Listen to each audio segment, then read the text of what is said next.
প্রস্তুত সংসদ শপথের মঞ্চ তৈরি, কিন্তু আসনগুলো খালি। সরকার গঠন করেও কি কঠিন বিপদে পড়ে গেল বিএনপি? সংবিধানে নেই অজুহাতে সংবিধান সংস্কার পরিষদের শপথ নিতে নারাজ সরকারি দল বিএনপি, আর তাতেই মোক্ষম সুযোগ নিল বিরোধী দল জামায়াতে ইসলামী। বিএনপি চালাকি করায় এবার পাল্টা চাল বিরোধী দল জামায়াতের নেতৃত্বাধীন 11 দলীয় জোটের। সাফ জানিয়ে দিলেন, সরকার শপথ না নিলে আমরাও শপথ নিচ্ছি না। এই এক শপথেই আটকে গেল পুরো সংসদ। তবে কি শুরুতেই বড় কোনো সাংবিধানিক সংকটে পড়ছে দেশ? বিস্তারিত থাকছে আজকের বিশেষ প্রতিবেদনে। দর্শক, আজ মঙ্গলবার 17 ফেব্রুয়ারি দেশ জুড়ে যখন নতুন সংসদের শপথ নিয়ে উৎসবের আমেজ থাকার কথা, ঠিক তখনই রাজনৈতিক অঙ্গনে বইছে ঝড়ো হাওয়া। জুলাই জাতীয় সনদ বা সংবিধান সংস্কার বাস্তবায়ন আদেশ 2025 অনুযায়ী নবনির্বাচিত এমপিদের কেবল সংসদ সদস্য হিসেবেই নয়, বরং সংবিধান সংস্কার পরিষদের সদস্য হিসেবেও শপথ নেওয়ার আইনি বাধ্যবাধকতা রয়েছে। কারণ গণভোটে হ্যাঁ জয় যুক্ত হওয়ায় এই আদেশটি এখন আইনের অংশ। কিন্তু নাটকীয় মোড় নিল যখন সরকারি দল বিএনপি ঘোষণা করল তারা এই সংস্কার পরিষদের সদস্য হিসেবে শপথ নেবে না। তাদের দাবি, বিষয়টি বর্তমান সংবিধানে নেই। কিন্তু সরকার হিসেবে তাদের এই পিছুটান কি কেবলই আইনি অজুহাত, নাকি এর পেছনে লুকিয়ে আছে অন্য কোনো হিসাব নিকাশ?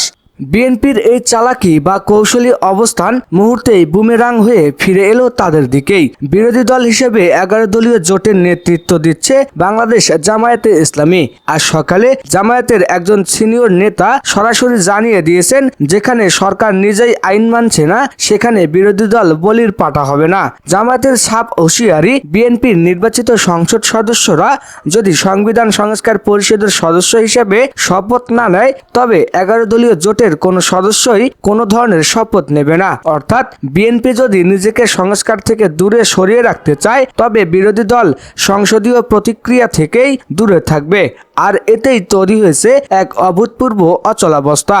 জুলাই জাতীয় সনদ 2025 এর বাস্তবায়ন আদেশে পরিষ্কার বলা আছে, এমপি হিসেবে শপথের পাশাপাশি সংস্কার পরিষদের শপথ নিতেই হবে।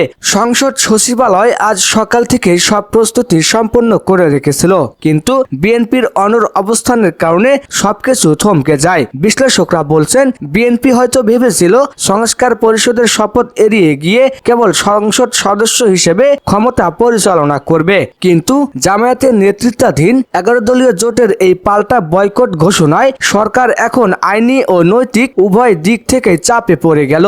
সরকার যদি আইন ভেঙে শপথ না নেয়, তবে সংসদের বৈধতা নিয়েই প্রশ্ন তুলবে বিরোধী দল। এখন প্রশ্ন উঠেছে, বিএনপি কি তবে নিজের জালে নিজেই আটকা পড়ল? 11 দলীয় জোটের এই অবস্থান কেবল জেদ নয়, বরং সরকারকে আইনের কাঠগড়ায় দাঁড় করানোর এক মোক্ষম অস্ত্র। যদি দুই পক্ষই তাদের সিদ্ধান্তে অনড় থাকে, তবে সংসদের প্রথম অধিবেশন শুরু হওয়ায় অনিশ্চিত হয়ে পড়বে। ক্ষমতায় থেকেও শপথ নিয়ে এই টানাপেরণ বিএনপির জন্য এক বড় রাজনৈতিক পরাজয় হিসেবে দেখা দিচ্ছে। জনগণের ম্যান্ডেট নিয়ে সরকার গঠন করেও সংবিধানের সংস্কারে অনীহা কেন? এই প্রশ্ন এখন সাধারণ মানুষের মুখে মুখে। অন্যদিকে জামায়াত ও তাদের জোট এই ইস্যুকে পুঁজি করে রাজপথেও সরকারকে চাপে ফেলার রসদ পেয়ে গেছে। তো দর্শক, শপথের এই লড়াই শেষ পর্যন্ত কোন দিকে মোড় নেয় তা সময়ে বলে দিবে। তবে এটি নিশ্চিত যে ত্রয়োদশ সংসদের পথ চলা শুরুতেই এক বিশাল বাধার মুখে পড়ল। সরকার কি তাদের অবস্থান থেকে সরে আসবে, নাকি সংসদীয় অচলাবস্থা দীর্ঘস্থায়ী হবে? আজকের বিশেষ প্রতিবেদন এই পর্যন্তই। রাজনীতির পর্দার পেছনের সব খবর সবার আগে পেতে আমাদের চ্যানেলটি সাবস্ক্রাইব করে সাথেই থাকুন। এতক্ষণ সাথে থাকার জন্য ধন্যবাদ। আল্লাহ হাফেজ।